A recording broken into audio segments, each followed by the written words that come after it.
ఏ మహానుభావుడు రాశాడో నాకు తెలియదు సార్. ఇది దయచేసి ఒక పెద్ద మనసుతో అర్థం చేసుకుంటే అందరూ బాగుంటుందని కోరుకుంటున్నా. చిన్న కిడ్స్ని తీసుకుపోయి, అంటే ఐ మీన్ ఊహ రానంత వరకు ఉన్నటువంటి బిడ్డలు తీసుకుపోయి హాస్టల్లో వేస్తారు సార్. 3.5 year బిడ్డలు, అంటే చిన్న చిన్న పిల్లల్ని. ఇది నాకు ఇది ఏ మహానుభావుడు రాశాడో నాకు తెలియదు. మా గురు నరసింహారెడ్డి గారి నుంచి నేను ఈ కవిత తీసుకున్నాను. ఇది హృదయంతో వింటే చాలా బాగుంటుందని నా అభిప్రాయం సార్. కవిత పేరు చరా సార్.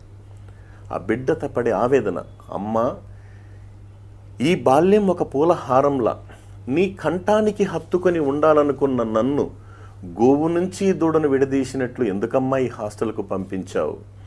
గడ్డి దూడకు చేపులొచ్చి పాలిచ్చి ఆవులుంటాయి, కానీ గడ్డి దూడలాంటి ఆయాలు అమ్మలవుతారా ఎక్కడైనా?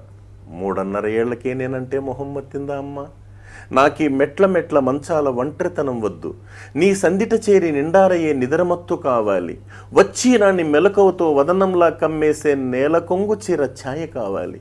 బ్రెడ్డు జాము గ్రుడ్డు నోటికి పోవడం లేదు, గుజ్జు గుజ్జుగా కలిపిన నీ చేతి గోరుముద్దలే కావాలి.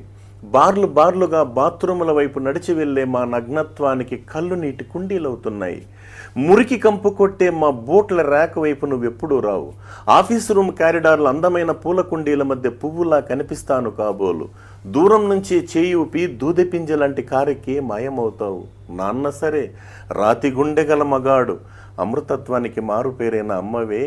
డబ్బు హోదాకు చిహ్నంగా కుక్క పిల్లతో సహా మీతో ఉంచుకొని రక్తం పంచుకు పుట్టిన నన్ను ఈ రెసిడెన్షియల్ జైలు కటకటాల్లో జీవరహితంగా బ్రతకమని నిర్దేశించారు. ఇది ఆలోచించాల్సిన విషయం సార్. నేనేం